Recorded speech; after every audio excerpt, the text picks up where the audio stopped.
ৰূপেট সমষ্টিত AUDF দল হয়তো ইয়াত বিপুল ভোটত জয়ী হ'ব। কমেও ৮০,000 পৰা ৯০,000 ভোটৰ ব্যৱধানত জয়লাভ কৰাৰ আজি এটা পৰিস্থিতি আহি পৰিছে। আৰু এতিয়া মানে কংগ্ৰেছ দলৰ প্ৰতি মানুহে অলপ বীতশ্ৰদ্ধ হৈ পৰিছে।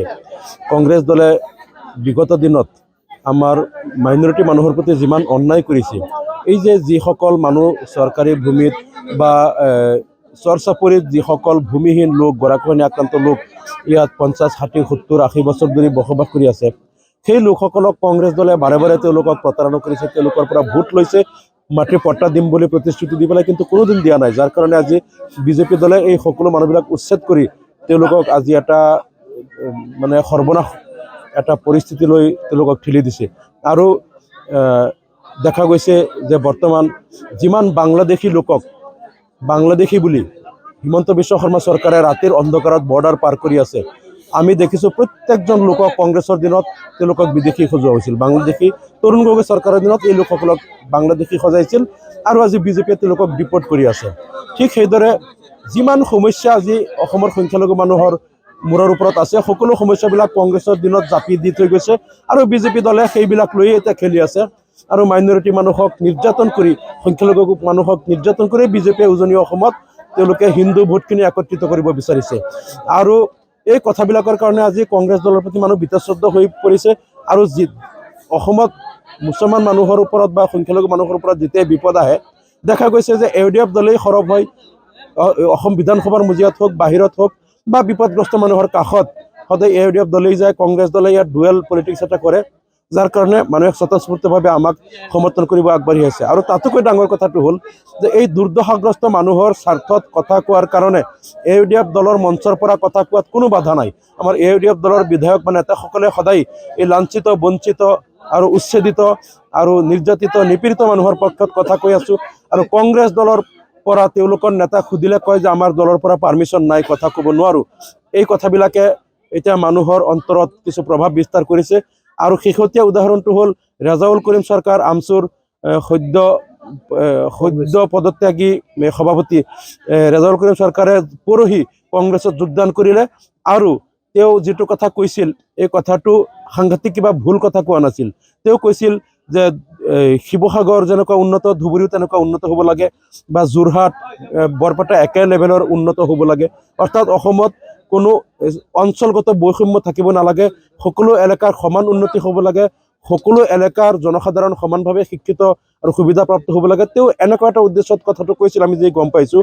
কিন্তু তেওঁ কংগ্ৰেছ দলৰ পৰা যেনেকৈ বিজেপিৰ এজেণ্ট সজোৱা হ'ল আৰু তেওঁৰ ওপৰত যেনেকৈ একশ্যন লোৱা হ'ল, গতিকে তেওঁ আজি দুদিনৰ অন্তত তেওঁ কিন্তু পদত্যাগ কৰিবলৈ বাধ্য কৰিলে। এই কংগ্ৰেছৰ পৰা পদত্যাগ কৰিবলৈ বাধ্য হ'ল। আৰু এই কথাবিলাকেই বুজায় যে কংগ্ৰেছৰ দলত থাকি কোনোবাই সমতাৰ কথা ক'ব নোৱাৰিব, বা অসমৰ সকলো জাতি জনগোষ্ঠীৰ মাজত সমন্বয়ৰ কথা ক'ব নোৱাৰিব, অসমৰ সকলো অঞ্চলত সমান উন্নতিৰ কথা কোনো কংগ্ৰেছত থাকি ক'ব নোৱাৰিব। সকলে কিন্তু কংগ্ৰেছক তেওঁৰ বিৰুদ্ধে একশ্যন লোৱা হ'ব, এই কথাটো প্ৰমাণ হ'ল। এই কথাবিলাকে কিন্তু সমগ্ৰ অসমত আমাৰ AUDF দলৰ যিটো প্ৰাসংগিকতা বৃদ্ধি কৰিছে আৰু অসমৰ জনসাধাৰণ AUDF মুখী হৈছে। আৰু অহা নিৰ্বাচনত AUDF দলে কমপক্ষেও 20ৰ পৰা 25খন আসনত জয়লাভ কৰিব পাৰিম বুলি আমি আশাবাদী। কংগ্ৰেছে AUDFক নোলোৱাৰ কাৰণটো হ'ল, AUDF দল যদি এবাৰ চৰকাৰত আহি যায়, কংগ্ৰেছে ভালকেই জানে যে AUDF দল চৰকাৰত আহিলে তেওঁলোকে চৰকাৰৰ অংশীদাৰ হিচাপে চৰ চাপৰি লোকক মাটিৰ পট্টা দিয়াব, আৰু যিবিলাক ভূমিহীন লোক অন্যান্য পৰিত্যক্ত চৰকাৰী ভূমিত আছে তেওঁলোকক মাটিৰ পট্টা দিয়াব, যিসকল গৰাখহনীয়া আক্ৰান্ত লোক তেওঁলোকক মাটিৰ সংস্থাপন দিব, তেওঁলোকক মাটি দিবই লাগিব। আৰু যিসকল লোকক অন্যায়ভাৱে ডি-ভোটাৰ সজাই ৰখা হৈছে তেওঁলোকৰ ডি-ভোটাৰ সমস্যাৰ পৰা তেওঁলোকক পৰিত্ৰাণ দিয়া হ'ব। ডিটেনশ্যন কেম্পত বন্দী মানুহবিলাকক মুকলি কৰি দিব লাগিব। আৰু নাগৰিকত্বৰ যিসকল ভাৰতীয় নাগৰিকৰ বিৰুদ্ধে বিদেশী ন্যায়াধিকৰণত মিছা গোচৰ ৰুজু কৰা হৈছে, গোচৰবিলাক প্ৰত্যাহাৰ কৰিব লাগিব। আৰু জনসংখ্যা অনুপাতে চাকৰি দিওঁতে অসমৰ সকলো মুছলমান সমন্বিত সকলো জনগোষ্ঠীয়ে সমান সুবিধা লাভ কৰিব লাগিব। আৰু চৰকাৰৰ অংশীদাৰ হিচাপে AUDF দলে এই কামখিনি বাধ্যতামূলক হিচাপে কৰাব। আৰু এবাৰ যদি AUDF দল ক্ষমতাত আহি পেলাই এই সমস্যাবিলাক চিৰতৰে সমাধান কৰি দিয়ে, তেনেহ'লে অসমৰ সংখ্যালঘু সমন্বিতে পিছপৰা জনগোষ্ঠীসমূহে আজীৱন AUDF দলকেই ছাপোৰ্ট কৰিব।